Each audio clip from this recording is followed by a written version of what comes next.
ನಮಸ್ತೆ ಎಲ್ಲರಿಗೂ, welcome back to my channel the talks Kannada.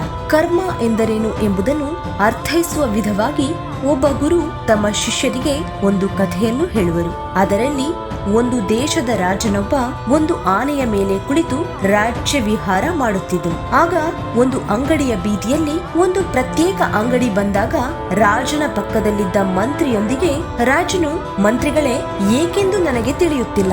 ಈ ವ್ಯಾಪಾರಿಯನ್ನು ನೋಡುತ್ತಿದ್ದರೆ ಅವನನ್ನು ನೇಣಿಗೆ ಹಾಕಿ ಕೊಂದು ಬಿಡಬೇಕೆಂದು ಎನಿಸುತ್ತಿದೆ ಎನ್ನುವನು ಆ ರಾಜ.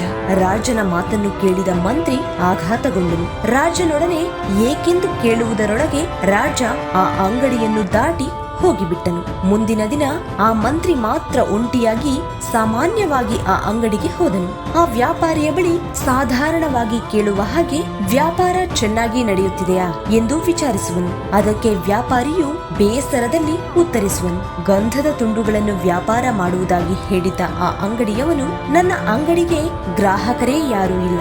ಅಂಗಡಿಗೆ ಬಹಳ ಜನರು ಬರುತ್ತಾರೆ, ಗಂಧದ ತುಂಡುಗಳ ವಾಸನೆಯನ್ನೂ ನೋಡುತ್ತಾರೆ, ಒಳ್ಳೆಯ ಪರಿಮಳ ಬೀರುವುದೆಂದು ಮೆಚ್ಚುಗೆಯನ್ನು ವ್ಯಕ್ತಪಡಿಸುವರು, ಆದರೆ ಯಾರೂ ಖರೀದಿ ಮಾಡುವುದಿಲ್ಲ ಎಂದು ಬೇಸರದಿಂದ ಹೇಳುವನು. ಆ ವ್ಯಾಪಾರಿ ಅದರ ನಂತರ ಹೇಳಿದ ಮಾತುಗಳನ್ನು ಕೇಳಿದ ಮಂತ್ರಿ ಒಮ್ಮೆಲೆ ಆಘಾತಗೊಳ್ಳುವನು.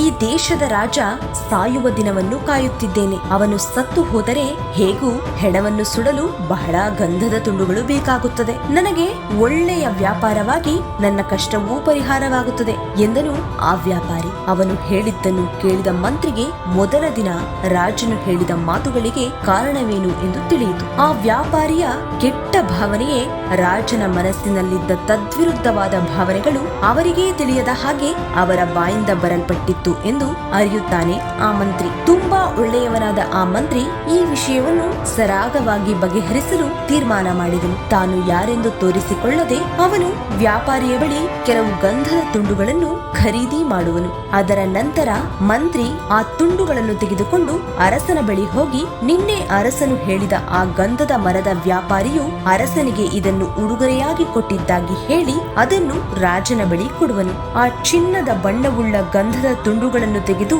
ಸುವಾಸನೆಯನ್ನು ನೋಡಿದ ರಾಜನು ಬಹಳ ಸಂತೋಷಪಟ್ಟನು. ಆ ವ್ಯಾಪಾರಿಯನ್ನು ಕೊಲ್ಲುವ ಭಾವನೆ ನನಗೆ ಏಕೆ ಬಂದಿತೋ ಎಂದು ನಾಚಿಕೆ ಪಟ್ಟನು. ಮತ್ತು ಆ ರಾಜನು ವ್ಯಾಪಾರಿಗೆ ಕೆಲವು ನಾಣ್ಯಗಳನ್ನು ಕೊಟ್ಟು ಕಳುಹಿಸುವನು. ರಾಜನು ಕೊಟ್ಟು ಕಳುಹಿಸಿದ ನಾಣ್ಯಗಳನ್ನು ಪಡೆದುಕೊಂಡ ವ್ಯಾಪಾರಿ ಅಚ್ಚರಿಗೊಂಡನು. ಆ ನಾಣ್ಯಗಳಿಂದ ಅವನ ಕಷ್ಟ ತೀರಿತು. ಮತ್ತು ಆ ವ್ಯಾಪಾರಿಯು ಇಷ್ಟು ಒಳ್ಳೆಯ ಅರಸನನ್ನು ತನ್ನ ಸ್ವಾರ್ಥಕ್ಕಾಗಿ ಸಾಯಬೇಕೆಂದುಕೊಂಡಿದ್ದಕ್ಕಾಗಿ ಮನಸ್ಸಿನಲ್ಲಿಯೇ ಬಹಳ ಅಸಹ್ಯ ಪಟ್ಟನು. ಅಲ್ಲಿಂದ ಆ ವ್ಯಾಪಾರಿಯು ಬದಲಾಗಿ ಒಳ್ಳೆಯವನಾದನು. ನಂತರ ಗುರು ಶಿಷ್ಯರುಗಳ ಬಳಿ ಕೇಳುವರು, ಶಿಷ್ಯರೇ, ಈಗ ಹೇಳಿ, ಕರ್ಮ ಎಂದರೇನು? ಹಲವು ವಿದ್ಯಾರ್ಥಿಗಳು ಅದಕ್ಕೆ ಹಲವು ಬಗೆಯ ಉತ್ತರ ಕೊಟ್ಟರು. ಕರ್ಮ ಎಂದರೆ ನಮ್ಮ ಕಾರ್ಯಗಳು, ನಮ್ಮ ಮಾತುಗಳು, ನಮ್ಮ ನಡವಳಿಕೆ, ನಮ್ಮ ಕರ್ತವ್ಯ ಎಂದೆಲ್ಲ ಉತ್ತರಿಸಿದರು.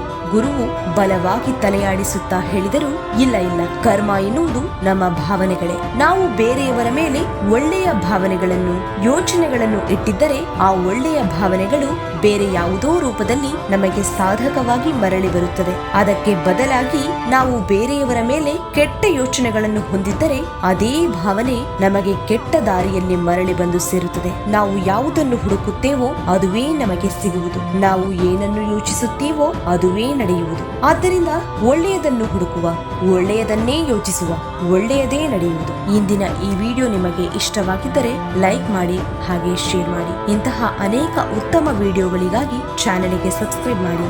ಧನ್ಯವಾದ.